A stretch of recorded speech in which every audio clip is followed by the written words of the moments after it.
Assalamu alaikum. These days when I read the Qur'an, I constantly see in the unique power of its phrasings and its commentary on history and on the politics of its time, as well as the politics of our time, otherworldly echoes that reveal the manufactured turmoil of our own era. So, these days, we can't help it. Gaza, Palestine is constantly in our hearts, and the identity of its oppressor has been made crystal clear.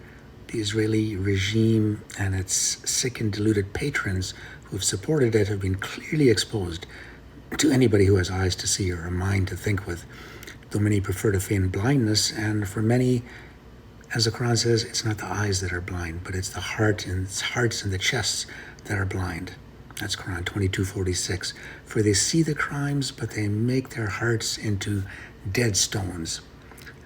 As for me, my internal state of anger and distress over so much imposed suffering awakens me, as I'm sure it does all of us, to verses that I otherwise may have habitually glossed over. So I'm not saying it's a good internal state, more of a continually perturbed one. But sometimes an internal disturbance, even an inner earthquake, is necessary to remove the veils of complacency from our eyes, from minds, and from the hearts, so we can see reality as it truly is. So the lies and the propaganda that surround us, as they have over these terrible, terrible months of Gaza's suffering, become transparent, and they're being exposed as feeble, false, and frail tissue to which only the willfully blind acquiesce. They acquiesce to a whole category of smiling politicians and their supporters across the world, from Israel, the US, the UK, and Europe, who are elbow deep in blood and in dismembered, tortured, starved bodies. And yet they go about their politics still smiling at it. It's like that. It's like the line from Hamlet, where Hamlet sees his stepfather, the king, smiling, and he says, "I set it down that one may smile and be a villain." Every one of those bodies, the children, the women, the men, they had a soul and a spirit, and the accounting for the magnitude and callousness of the crimes against them, for their completely unjustifiably spilled blood. And whether the accounting is in this world or in the next, it will be truly terrible to behold. And the smirks, the pain smiles, the prevaricating press conferences, statements of justification of politicians, well, they're not going to be of any avail at that time. This time, those whose predecessors judged at Nuremberg, they're going to be the ones judged over the blood that continues to flow in Gaza and the West Bank and Palestine for their support of Israel. There's a saying, it's translated by William Chittick. It's from a letter by Imam Ali. It was a letter of guidance that he sent to his governor, Malik al-Ashtar, who was, I believe at that time, governor of Egypt. This is...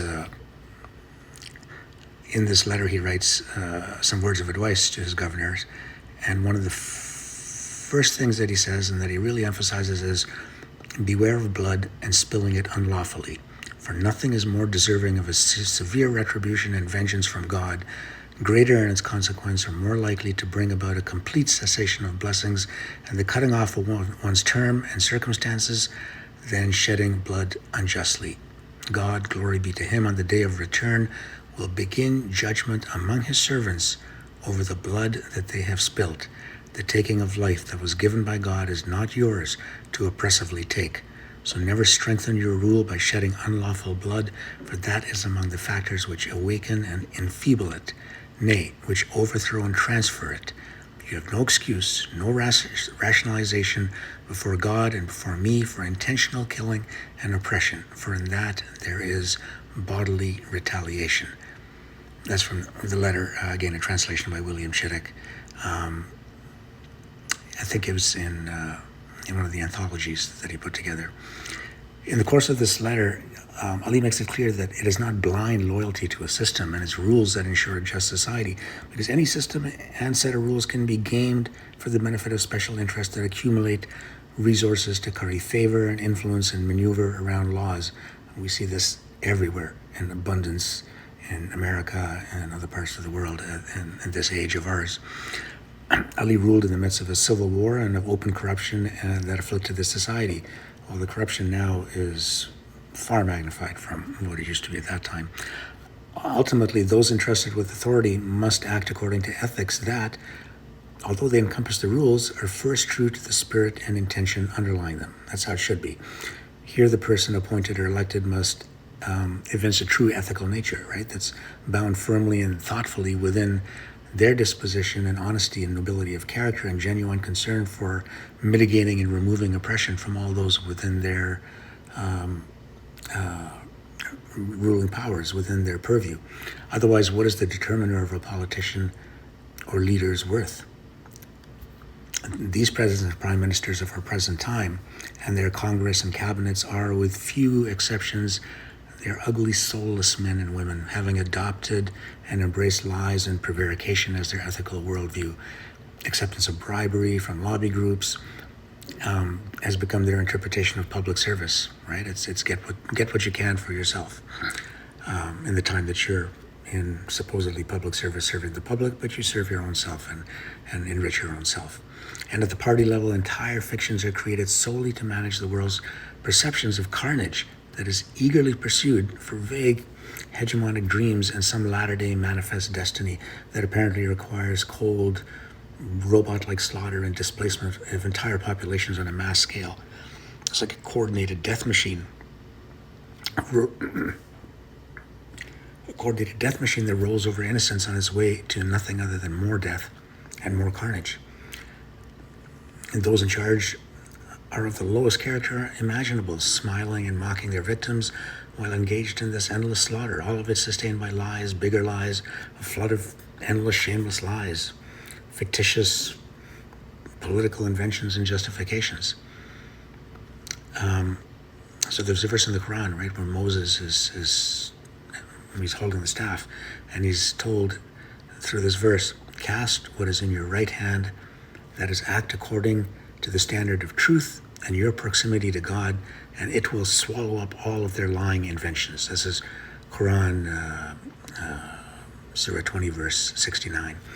So the Qur'an has verses of incredible unearthly beauty. It also has verses that powerfully and bluntly, in very colorful language, condemn those who oppress, even as it calls for steadfastness among the oppressed.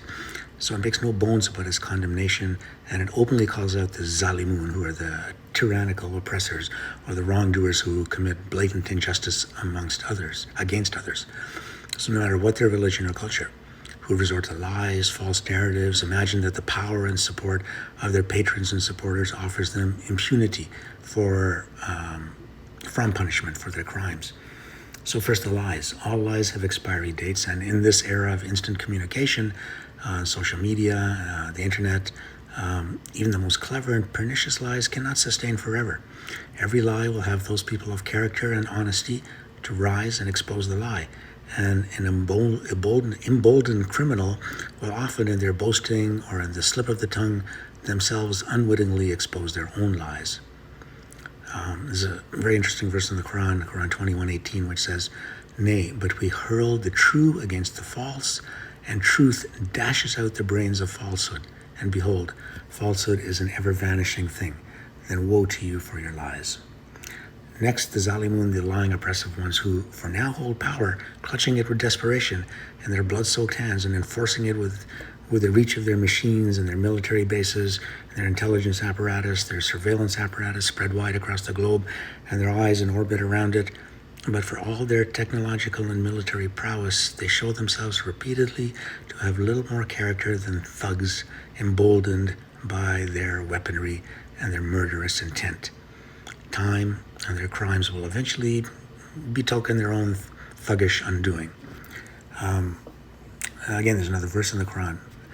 That's Quran 2, 166 to 167. It says, "Those oppressors will see when they face the torment that all power belongs to God and that God punishes severely.